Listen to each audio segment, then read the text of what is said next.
दोस्तों, आज हम क्लास 10 का प्रश्नावली 1.3 का प्रश्न संख्या 1 को सॉल्व करने वाले हैं। ठीक है, प्रश्न संख्या 1 क्या बोल रहा है? सिद्ध कीजिए कि √5 एक अपरिमेय संख्या है। देखो, ये प्रश्नावली चालू करने से पहले आपको हम बेसिक बता दे रहे हैं। सबसे पहले आपको बताएंगे कि परिमेय संख्या क्या होता है, अपरिमेय संख्या क्या होता है। ठीक है ना, ये अगर आपको पता रहेगा तो आप मतलब कि बोर्ड एग्जाम में 4 से 5 नंबर का प्रश्न का सॉल्यूशन इजी से कर पाएंगे। ठीक है ना, सबसे पहले जो आता है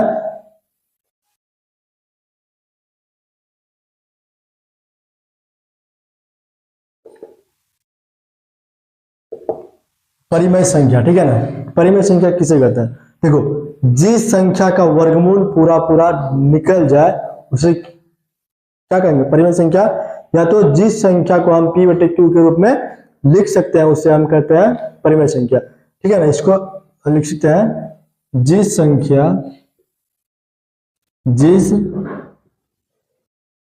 संख्या का वर्गमूल पूरा पूरा निकले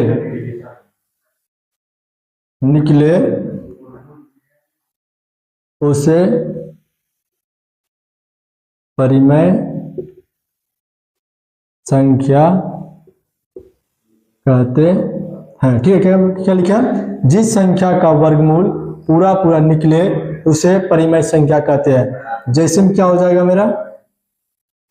जैसे में √4, √9, फिर √16, फिर ऐसे हो जाएगा। ठीक है ना। देखो, 4 का वर्गमूल मेरा पूरा पूरा ज्ञात हो जाएगा, क्योंकि 4 का अगर वर्गमूल निकाला तो 4 का वर्गमूल कितना होगा मेरा? 2, और √9 का वर्गमूल कितना होगा? 3, √16 का वर्गमूल कितना होगा मेरा? 4 होगा। क्योंकि इस संख्या का वर्गमूल पूरा पूरा ज्ञात हो रहा है, मतलब ये जो संख्या है 4, 9, 16 यह पूर्ण वर्ग संख्या। ठीक है ना, इसलिए इसका वर्गमूल ज्ञात हो जाएगा। इसलिए इस संख्या को क्या कहेंगे हम? परिमेय संख्या कहेंगे। ठीक है ना। अब जो आता है अपरिमेय संख्या किसे कहते हैं? क्या लिखे? अपरिमेय संख्या किसे कहते हैं? इसका जो आंसर होगा, जिस संख्या का वर्गमूल पूरा पूरा नहीं निकले उसे क्या कहेंगे? उसे अपरिमेय संख्या कहते हैं। ठीक है ना। जैसे में इसका क्या होगा? जैसे में √3 हो गया, फिर 5 हो गया, √7 हो गया इत्यादि। मतलब इस सब संख्या का वर्गमूल पूरा पूरा ज्ञात नहीं होगा, अर्थात यह संख्या पूर्ण वर्ग संख्या नहीं है, इसलिए इसका वर्गमूल क्या का पूरा पूरा नहीं निकले, यह जो संख्या कहलाएगा अपरिमेय संख्या कहलाएगा। ठीक है ना, इतना आपको ध्यान में रखना है, समझे? अब देखो, एक बार स्टार में याद रखना है, अपरिमेय संख्या का योग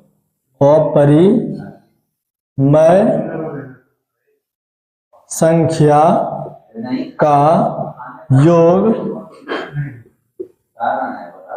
देखो,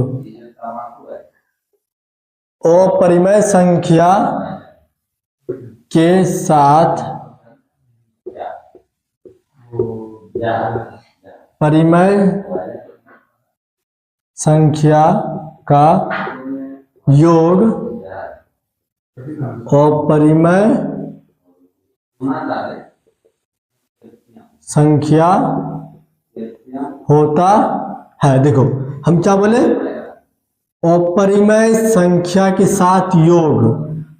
ठीक है ना, बराबर क्या होता है? ये अपरिमेय संख्या ही होता है। अगर किसी भी अपरिमेय संख्या में अगर हम परिमेय संख्या को जोड़ देंगे तो वह जो संख्या जो कहलाएगा, क्या कहलाएगा?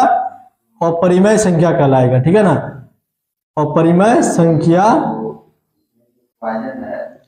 कहलाएगा। ठीक है ना, किसी भी अपरिमेय संख्या के साथ अगर परिमेय संख्या को जोड़ देने पर क्या संख्या बनता है? वो अपरिमेय संख्या बनता है। मतलब अगर किसी भी खराब आदमी, मतलब ऐसे समझो अगर किसी भी खराब आदमी के साथ अगर कोई अच्छा आदमी को साथ में अगर रख दे तो वो भी आदमी क्या हो जाता है, खराब आदमी बन जाता है। जस्ट उसी तरह अगर अपरिमेय संख्या के साथ परिमेय संख्या को अगर जोड़ देंगे तो क्या बनेगा, अपरिमेय संख्या बनेगा मेरा, ठीक है ना।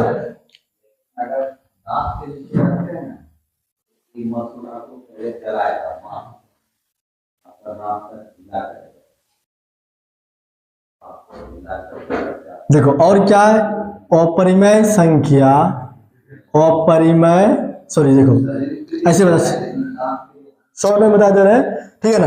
अगर किसी भी अपरिमेय संख्या के साथ अगर परिमेय संख्या घटाते हैं तो फिर भी वह अपरिमेय संख्या ही कहलाएगा, ठीक है ना।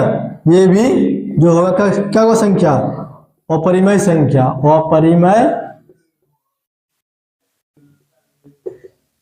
संख्या मतलब किसी भी अपरिमेय संख्या के साथ अगर परिमेय संख्या को हम घटाते हैं तो वह संख्या जो होता है क्या होता है, अपरिमेय संख्या कहलाता है, ठीक है ना।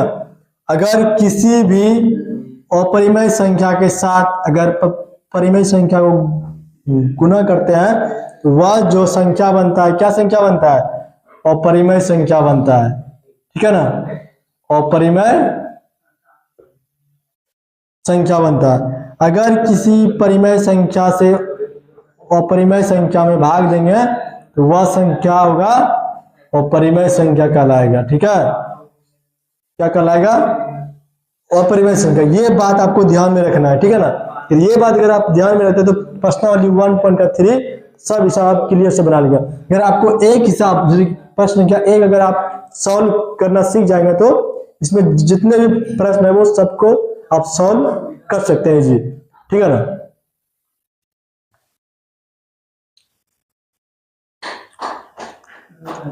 प्रश्न पर आते हैं, हम क्या बोल रहे हैं, प्रश्न सिद्ध कीजिए कि √5 एक अपरिमेय संख्या है। चलो इसे सॉल्व करते हैं। लिखना है हमें, माना कि a/b बराबर √5 एक परिमेय संख्या है, ठीक है, परिमेय संख्या है। लिखना है जहां a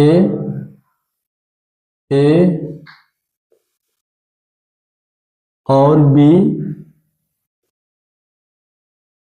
अभाज्य है, ठीक है ना। जहां क्या है, a और b अभाज्य संख्या है। अब देखो a/b बराबर कितना हो गया मेरा, √5, a/b का स्क्वायर बराबर √5 का स्क्वायर। यहाँ पे लिखना है दोनों पक्षों को वर्ग करने पर, दोनों पक्षों को वर्ग करने पर, ठीक है ना।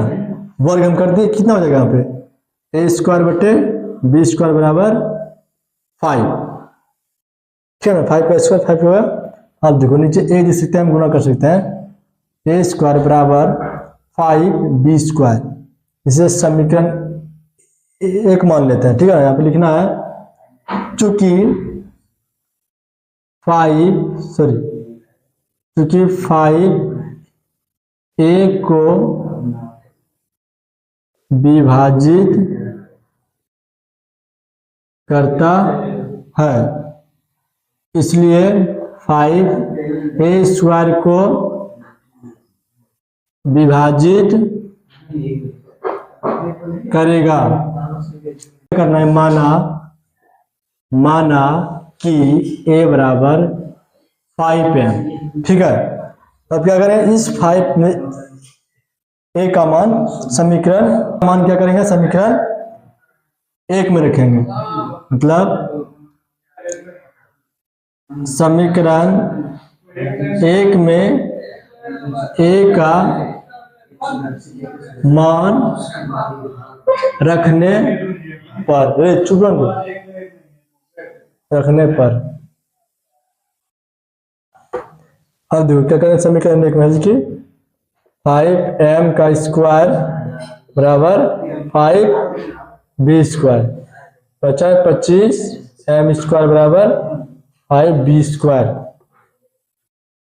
25m² 5 बराबर बी स्क्वायर, 5 को इधर ला दिया, अच्छा 25, कितना हो गया मेरा 5m स्क्वायर बराबर बी स्क्वायर। अगर देखो यहाँ पे क्या लिखना है, चूंकि 5b को विभाजित करता है, इसलिए 5b स्क्वायर को विभाजित करेगा,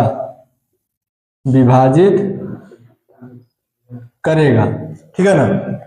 अब देखो यहाँ पे क्या हुआ, मतलब a को भी कर रहा है विभाजित और a को भी कर रहा है विभाजित और b को भी कर रहा है विभाजित। यहाँ पे लिखना है अतः a और b अभाज्य संख्या नहीं है, क्योंकि a और b का उभयनिष्ठ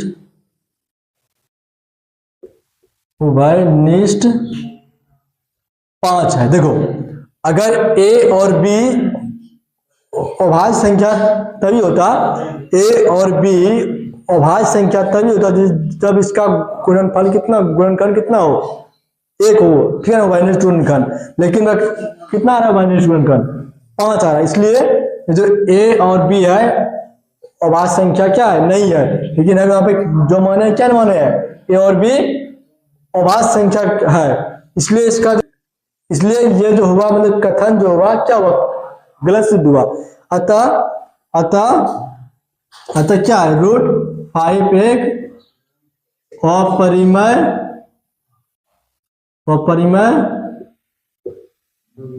संख्या है, ठीक है ना। अतः क्या है, यह √5 एक अपरिमेय संख्या। अगर देखो अगर इसका a और b का उभयनिष्ठ अगर 1 आता तो यह मेरा कथन सत्य होता है, लेकिन ये जो a और b का उभयनिष्ठ कितना आया मेरा 5 आया, इसलिए a और b क्या है, अभाज्य संख्या नहीं है, ठीक है ना। इसलिए इसका जो कहना हुआ क्या हुआ, गलत सिद्ध हुआ। अतः यह क्या हुआ, √5 एक अपरिमेय संख्या हो गया, ठीक है ना।